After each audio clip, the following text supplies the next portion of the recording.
Hi everyone, my name is Golda Diaz, a third-year student, currently taking up Bachelor of Technology and Livelihood Education major in Home Economics. And for this video, I will going to discuss the topic reporting to parents, which is under Chapter 6, Grading and Reporting Students' Performance. So to start off, I have here an introduction. So parents, families, and wider community have a valuable role to play in supporting their children's learning at a beyond school. Effective reporting of students' progress and achievement across the curriculum requires more than one-way transmission of information from teacher or student to parent. It requires meaningful ongoing information sharing processes where the roles and expectations of students, teachers, parents, and the wider community are clear. So reporting to parents. Parents play an important role in student learning.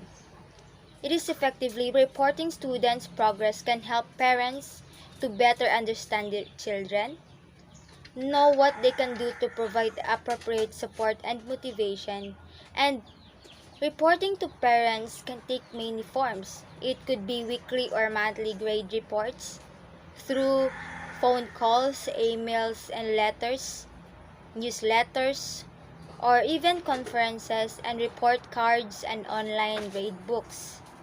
So those are the forms that parents can take any of those. So report cards provide letter or percentage by subject, along with a few teacher comments.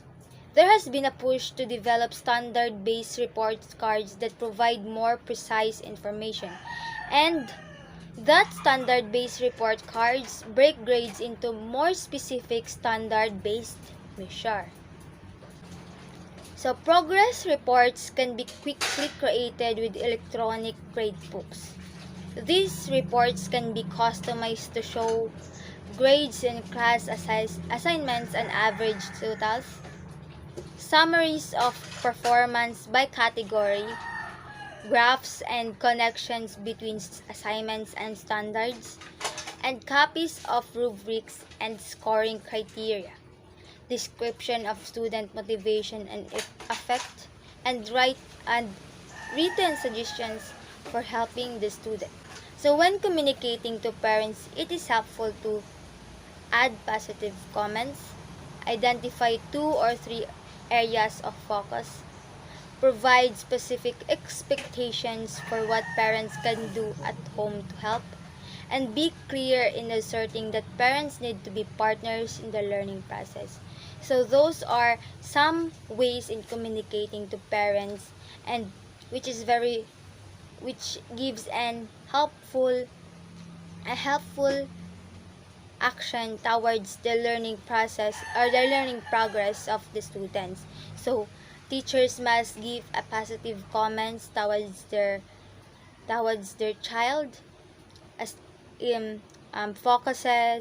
focusing on areas 2 to 3, and provide specific expectations to their child in improving in such areas.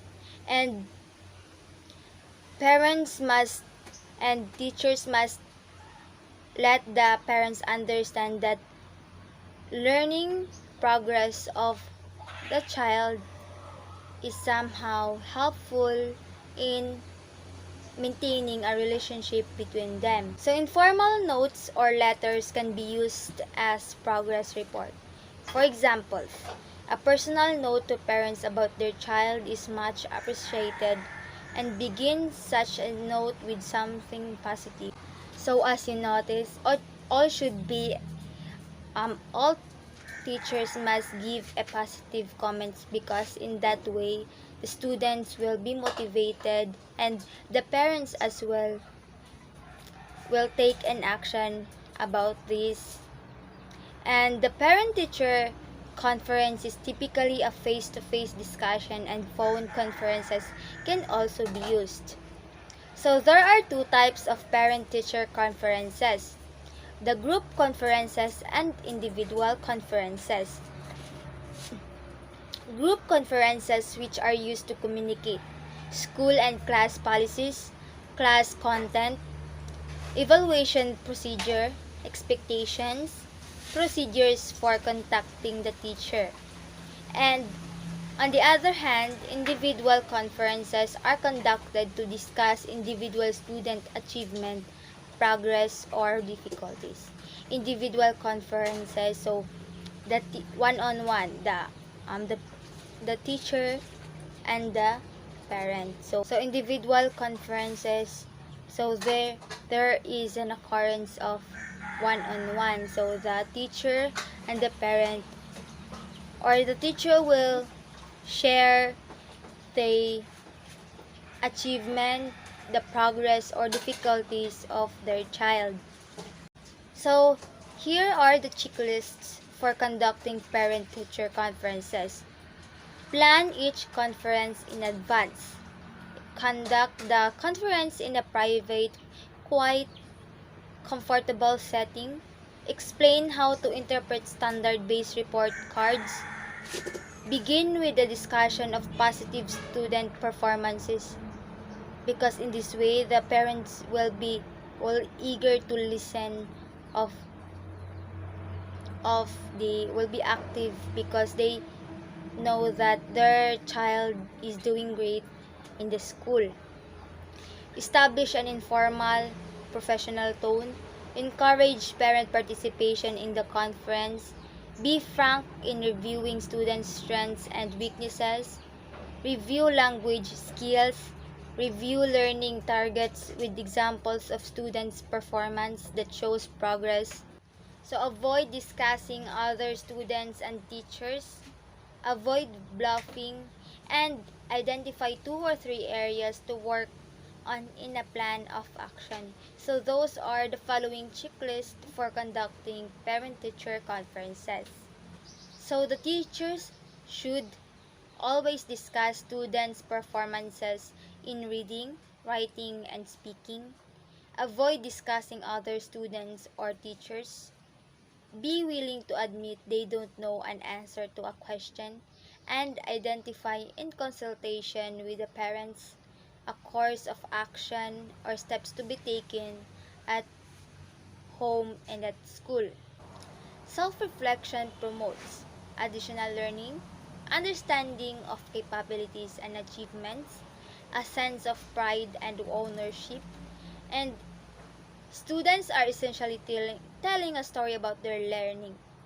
This helps parents see progress over time from the perspective of the student. And in addition with this, it promotes students' responsibility. Parents tend to be more involved. So, to sum it all, I have here a summary. Reporting student progress to parents can be done through online grading programs by phone, email, in notes and letters, and in conferences. Reports to parents should be well prepared with sample of student work to illustrate progress and areas that need further attention. Teacher-parent conferences are informal, professional meetings during which teachers discuss progress with parents and determine next steps. And student-led conferences with parents promote student self-evaluation and parent involvement. So that's all for this video. I hope that you have learned something. Thank you.